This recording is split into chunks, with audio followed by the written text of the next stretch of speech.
Today, I want to talk about the spirit of narcissism. A lot of people get on the internet and they talk about narcissism, but they never give clear examples of things that narcissists do so that you're able to identify whether or not someone is a narcissist. And don't pay attention to my weight in the background. At least I am, lifting. So, the first thing that I want to say about a narcissist is that, in my opinion, and if you really look at, you know, the characteristics of a narcissist, is something that most people do uncontrollably, or basically they're demon possessed, right? A narcissist is governed by the spirit of Leviathan. Pride sets in, and I'll explain a little bit about that in a couple minutes. But also, narcissists carry the spirit of Jezebel and Delilah. So I want to give you some identifiable traits of narcissists and situational things that could be happening when you're dealing with a narcissist. So the first thing is, and I don't know how many it is, so I'm not going to give a number, but I'm going to give you what I have here, what makes sense within reason, right? So narcissists are unapologetic. Although they are wrong, they will not apologize for any reason. They see apologizing as weakness. They will blame you for the way you react to what they've done to you. Think about that for a second. They will take advantage of your kindness and generosity and treat you like a servant. So there is nothing you can do from a kindness standpoint out of your heart that will garner their respect. So my advice to you is to stop trying. And if you identify any of these traits with someone that you're dealing with, I'm specifically speaking from a female standpoint. I am talking about the characteristics of a male, but of course these can go both ways. And I'm speaking also from a masculine standpoint, and where in which the man is the head of the relationship, the head of the house, that sort of thing. If you identify any of these characteristics of a person that you're dealing with, whether it's the beginning of your relationship, whether it's in the middle of your relationship and it's been going on for some years, discontinue communication and move on with your life, because it will make your life a living hell. If you are married to this person, then of course I would say that you need to seek counseling, and I'll talk about that in one of my other points. But the next thing, this is number 4. They cannot emotionally comprehend generosity, but feel safe around you because of what you do for them, but cannot reciprocate it. They can only imitate what a response should be. Hopefully that's clear. If you have any questions, leave it in the comment section. Affection overstimulates them if they are not the one to initiate it. Many of them only look for sex because it's the only thing they can feel. They can only fake but so long. So just know that.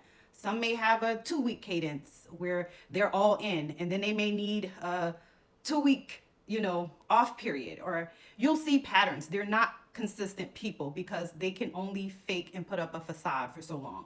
Many of them are emotionally unavailable or avoidant. Avoidant shows up as inconsistent. They're not going to share their emotions with you or allow you to have an emotional connection with them, or they'll put boundaries around, even around your emotions when it comes to them. So they're very good at that, but they're not going to allow you to have a connection with them because they may feel as though they're losing control if they do. Now, it is my personal belief, and I did take notes, I did write this down. It's my personal belief that everyone can be redeemed. It is my belief that these individuals are this way because of what they endured by the hands of another individual. It usually happens in childhood, right? So it could be a parent. They may have experienced abandonment, or a parent that was rigid and just mean to them, or abused them in some way. And because they had no real outlets for so long and have not gotten therapy, they sit in this and chalk it up to, this is how I am, right? It's only because they are afraid to lose control. It's actually demonic possession and the spirit of Leviathan, and they need deliverance. It is my belief. I believe that anyone can get delivered from anything. Remember the story of Jesus delivering the girl from demonic oppression and the man that was in the chains. I believe he was in the graveyard. Don't quote me on that. And he was under demonic oppression, and he had legions of demons in him, and he rebuked them. And the demon said, don't bid us to go, bid us to go into the pigs, right? into the swine. So they went into the swine and they drowned themselves. But what I'm saying, the reason why I'm bringing this out is because I do believe that everyone can be redeemed from anything that they're going through. Many individuals need deliverance from emotional abuse, and the spirit came in and they have a guard up or a wall up.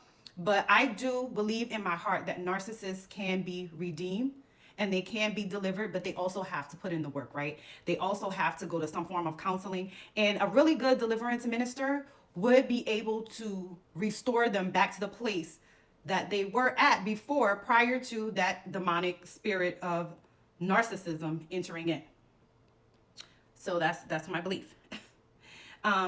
So if any of you are dealing with this type of person, remove yourself in the safest way possible. Most of the time, narcissists are not violent. They can be pushed to a place of violence, but mostly they are not violent.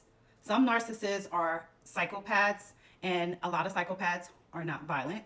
And I'll give the delineation or the distinction between a psychopath and a sociopath in another video. Let me know if you're interested in that, and I'll give that to you in another video. But if it's your spouse, then you want to seek therapy and you want to talk to your spouse and you want to, bring up this topic and let them know, hey, I believe that maybe you can let them watch this video. I believe that you deal with the spirit of narcissism based on, their situation, especially if you know about their childhood and things of that nature. Most narcissists will never admit it and they can't see it. But I believe that a person is redeemable, especially if they acknowledge it. They are redeemable. And the last thing is, if you yourself identify yourself with any of these points that I brought out in terms of narcissism and the different things that you may do, and you identify yourself as being one of these people, then you need deliverance. I do believe that you can be redeemed, and that's it. So, and I know some of us have dealt with people like this, some of us have not, but these are your sure signs. Anyways, thank you guys for watching. Take care and be blessed.